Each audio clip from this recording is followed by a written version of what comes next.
Parece que Benjamin Netanyahu e Donald Trump, líderes de Israel e Estados Unidos, conseguiram o que ensaiaram meses para fazer. O mundo está à beira de uma terceira guerra mundial. O Irã ataca bases militares dos Estados Unidos no Iraque e no Catar. O Iêmen entrou oficialmente no conflito. O ataque de Israel contra instalações nucleares do Irã mata chefe da Guarda Revolucionária. E tem o petróleo para complicar tudo. Como será que o fechamento do Estreito de Hormuz pode resolver ou agravar ainda mais esse cenário? Vamos saber com a nossa Daiane Oliveira, aqui no Plantão do Meteoro. Bora lá.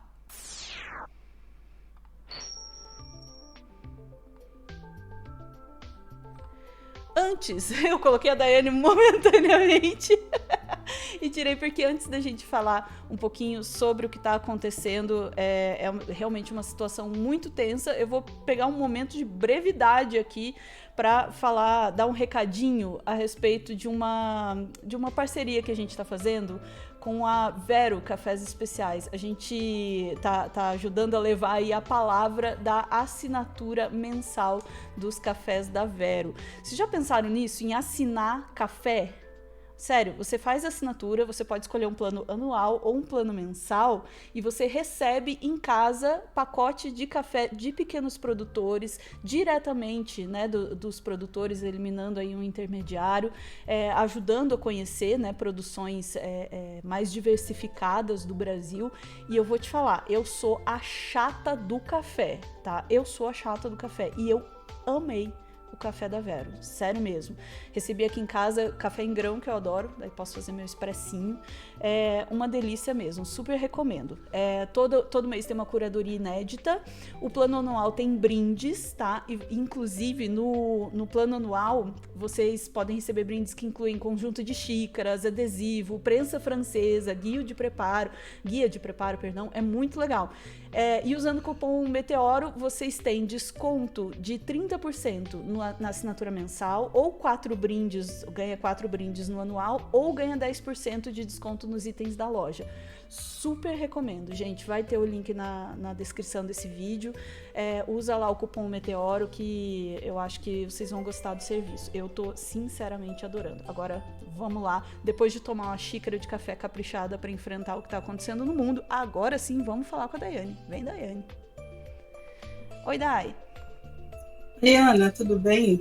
Então, Ana, é uma escalada de Bem nesse violência. dia de hoje ninguém tá, né? Não tá. A gente está sobrevivendo e acompanhando esse cenário, que é um cenário caótico, é um cenário muito violento, uma escalada de violência, que a gente já vem falando aqui no Meteoro, pelos discursos dos líderes, né, de um lado e do outro, mas o Netanyahu e o Trump parece que finalmente conseguiram o que eles queriam. É muito óbvio que o Netanyahu quer, e ele tentou fazer um processo ali de limpeza étnica, de genocídio da população da Palestina, uma limpeza em Gaza. Isso ficou muito claro, porque a guerra não era mais Hamas versus Israel, nunca foi Hamas versus Israel. A guerra foi contra toda a população palestina para dizimar a população palestina. E eu tenho aí uma questão, né? Isso acompanhamos desde 2023, estamos falando desde 2023. No entanto, agora, em junho, o cenário ele ficou um pouco mais caótico. Por quê?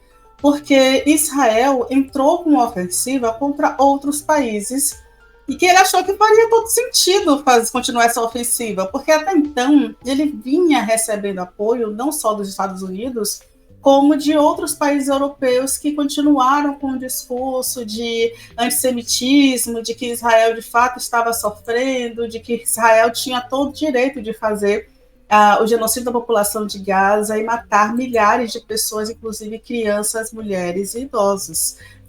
Fazia todo sentido que eles iam recebendo apoio. No entanto, eu vou te pedir, Ana, por favor, para colocar a matéria do UOL, porque o UOL traz uma atualização dos últimos acontecimentos bem interessante, que é o seguinte: o conflito no Oriente Médio escalonou de uma forma que os Estados Unidos começou agora a ser bombardeado também, inclusive ter suas bases militares bombardeadas. Trump agradeceu ao Irã por ter avisado sobre os ataques que aconteceriam em relação a algumas bases dos Estados Unidos, e diz que ninguém ficou ferido no ataque que aconteceu no Catar.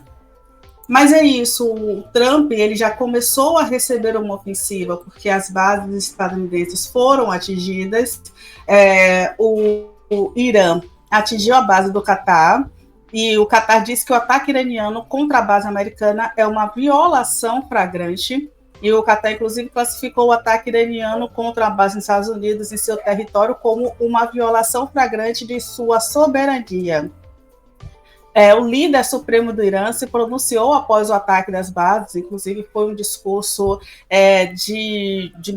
para mostrar uma força, um discurso de mais ou menos 3 minutos, em que o líder supremo do Irã se pronunciou após o ataque dos Estados Unidos, na base dos Estados Unidos no Catar e no Iraque, que aconteceu, e disse: não fizemos mal a ninguém e não aceitaremos nenhum tipo de agressão de ninguém, sobre nenhuma circunstância.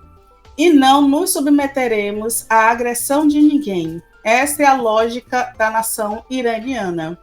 E aí tem uma questão que ninguém estava levando em consideração até o parlamento iraniano fazer o seguinte, Ana. A gente tem uma rota de petróleo que é muito conhecida, que é uma rota de petróleo no Estreito de Hormuz, justamente que você fala na chamada, né, na cabeça. A ofensiva ao Oriente Médio é uma ofensiva, para quem não sabe, o Israel tem muito interesse na região de Gaza por um acesso rápido ao mar Mediterrâneo e que é um escoamento rápido para o petróleo, e é uma rota estratégica também, porque é uma região riquíssima. E aí tem um ponto interessante, né, que é justamente esse ouro negro. O Irã, quando ele o parlamento do Irã faz uma ideia de fechamento do Estreito de Hormuz, que é a primeira vez na história que isso acontece, o fechamento do Estreito de Hormuz, ele impede que 20% do petróleo e dos minérios, dos gás para utilização mesmo industrial no mundo seja impedida de passar. Então, a gente, nesse momento, pode sofrer, literalmente, o mundo inteiro pode sofrer com um desabastecimento de petróleo e recursos que são derivados do petróleo por causa do fechamento desse estreito. Não teria mais como escoar essa produção. E isso é muito sério. Por quê? Porque a União Europeia já entra com uma ofensiva contra o Irã pela decisão de fechar o estreito. E fechar esse estreito é interessante para o Irã nesse momento para mostrar poder, para mostrar que não se pode ir contra o Irã e não se pode continuar bombardeando o Teherã, o Iêmen, Líbano e qualquer outro país que os Estados Unidos e Israel achar que quer bombardear no momento em que eles quiserem bombardear. Porque é isso que vem acontecendo. Porque o conflito ele não é só com Gaza, muito da imprensa hegemônica mostra o conflito como se ele fosse só em Gaza. No entanto, o Iêmen, o Egito, o Teherã vem sofrendo também com ofensivas crescentes, escaladas crescentes de violência de Israel, inclusive com bombardeio em seu território. E geralmente a justificativa é para identificar um líder do Hamas, sempre com aquela ideia de um líder do Hamas. Nesse momento, com o Iêmen oficialmente no conflito, com os bombardeios de Israel ao Irã, inclusive Israel já assassinou mais de 400 pessoas no Irã, de acordo com as emissoras do Ministério da Saúde iraniano. A escalada chegou nesse ponto de bombas que estão atingindo e destruindo o cenário de cidades. A gente vai falar da Eliane Castanheira, né, aqui mas depois, né, com um corte só sobre ela, mas a análise que ela faz sobre como a gente vem acompanhando essa guerra é realmente preocupante, porque em Israel o número de mortes é muito menor em proporção aos outros países que eles atacam. E com a ofensiva dos Estados Unidos e sem ninguém frear Israel e os Estados Unidos, o que a gente pode caminhar é, de fato, para um cenário de terceira guerra mundial. Então é por isso que eu concordo com você, Ana. Ninguém está bem. E aí eu vou te pedir, eu falei sobre o parlamento iraniano, eu vou te pedir só para colocar a matéria do Metrópolis, por favor, que confirma, né, que o parlamento iraniano decide fechar o Estreito de Hormuz, que é uma rota de 21% do petróleo mundial.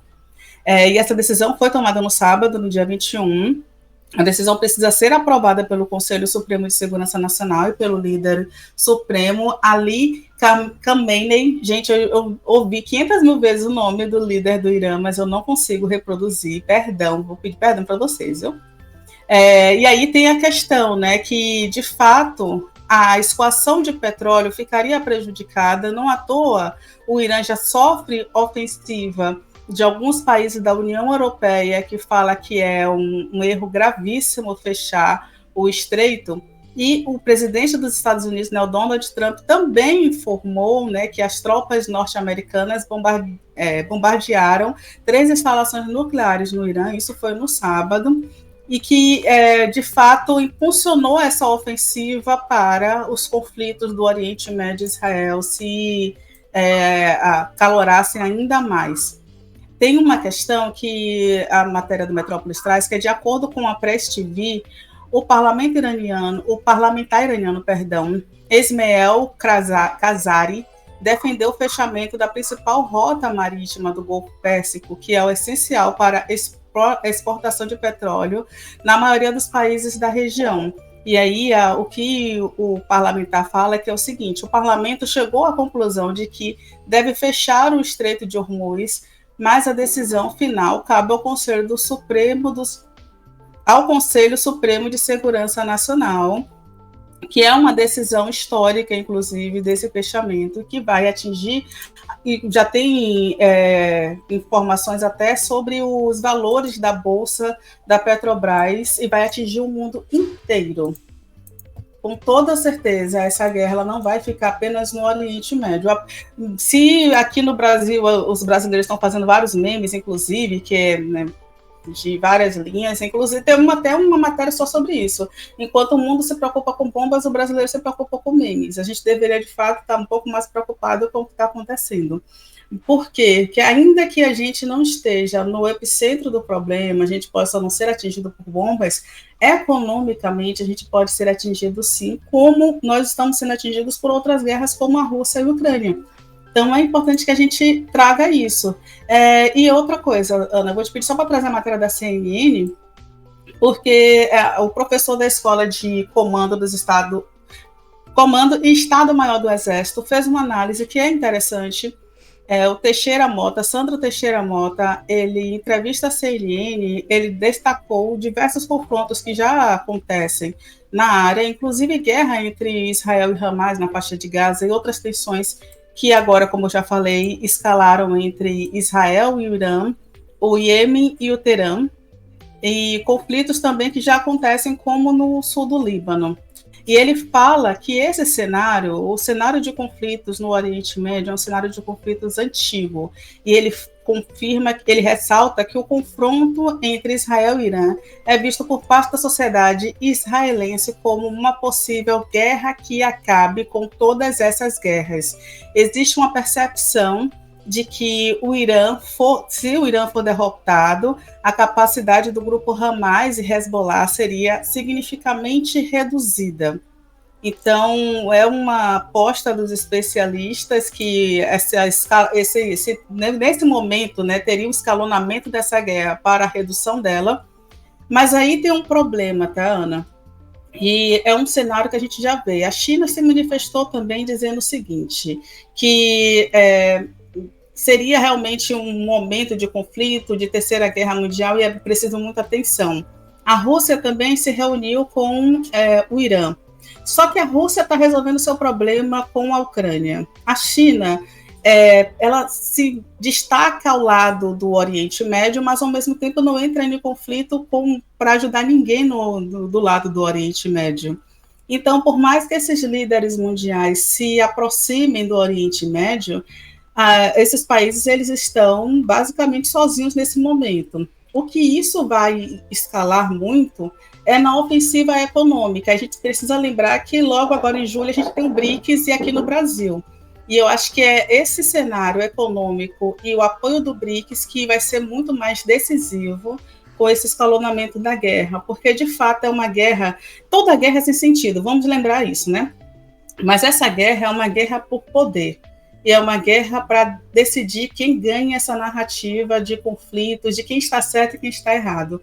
Infelizmente, é isso que a gente vê agora. E o cenário de que Israel é uma nação que vem sofrendo historicamente, a cada dia mais com Netanyahu, isso vem sendo desfeito e vem se estraçalhando. Então, infelizmente, é uma porta da Terceira Guerra Mundial, sim, mas a gente talvez ainda passe por alguns outros perrengues, como desabastecimento de produtos, de alimentos, de petróleo, uma crise econômica muito mais grave do que a própria guerra nuclear, por exemplo. O que é um cenário, de qualquer forma, catastrófico, tá? Não melhora em nada, né, Ana? Exatamente. Você falou uma frase interessante ali, né? Essa guerra é uma guerra por poder. Eu diria que toda guerra é uma guerra por poder, né? Isso é o que, na minha leitura das coisas, assim, isso é o que mais me impressiona muitas vezes nos comentários a respeito de guerras, né?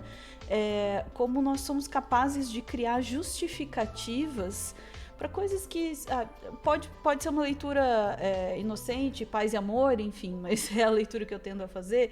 Como a gente cria narrativas e justificativas e enfim, toda uma história para sustentar uma atividade que é grotesca, né? E como isso é feito e é negociado em escala mundial através de acordos políticos e de poder. Então, em alguns conflitos, em algumas situações, é permitido que se faça determinados tipos de ação e de ataques, e eles são vistos como, ok, faz parte de uma ofensiva de guerra, que é um pouco o que está acontecendo, né, com os Estados Unidos, com Israel, enfim, né, depende do sabor e do poder de quem está fazendo. E outros ataques não, são considerados horríveis, péssimos, enfim, inconcebíveis, né? É uma justificativa, é uma coisa muito peculiar, assim, do ser humano, sabe? Essa forma de justificar a guerra, que no fundo, ao cabo, é sempre uma atividade comercial. O que está em jogo é petróleo, é controle comercial, é controle de poder em relação aos outros países no mundo, enfim, né? Não tem como a gente... Eu não consigo levar a sério, entende, o comentário de guerra, assim, é uma coisa para mim que não desce, assim, essa coisa, não, porque aqui o conflito disso, daquilo e tal, ação, eu falo, cara, isso tudo é uma forma de justificar aquilo que ao cabo, na real, é injustificável, né? E para os Estados Unidos, também ao cabo, nesse momento, talvez seja economicamente e politicamente interessante se embrenhar numa guerra, e é isso que eles estão fazendo. Né? Para os Estados Unidos, a gente sabe há muito tempo que é muito interessante para eles estarem em guerra. Eles têm todo o interesse, né, de produção de material bélico, eles têm todo o interesse em produção de narrativas bélicas, então eles têm a ganhar tanto materialmente quanto figurativamente com uma guerra. Então, para eles, está ótimo, né, o conflito, é o que eles desejam, né?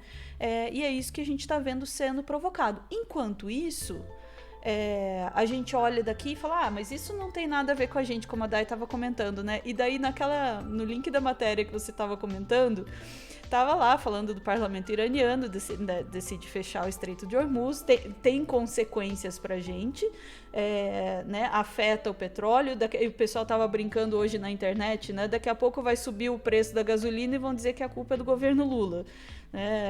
Porque isso tudo vira, né, uma grande narrativa política. E ali, pequenininho do lado, nas últimas notícias, tem lá na editoria de ciência do Metrópolis, ciência, quão longe você precisa estar para sobreviver a uma explosão nuclear?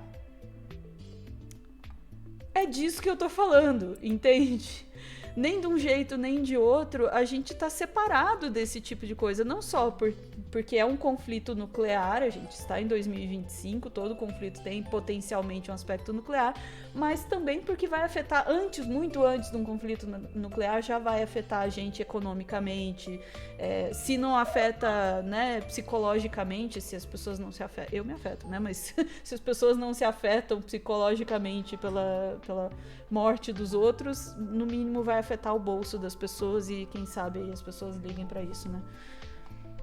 É isso, Dai. Ficamos por aqui. Ana, o que você traz, só uma questão, tá? Porque já tem especulação de que o barril de petróleo que estava a $80 antes dos ataques, né, dos Estados Unidos, já está superando a $100 o barril, de acordo com o Comod, né, uma agência que faz uma medição aí. E as ações da Petrobras já estão em alta. Então, sim, já de fato já está afetando a gente de uma certa forma e pode afetar muito mais.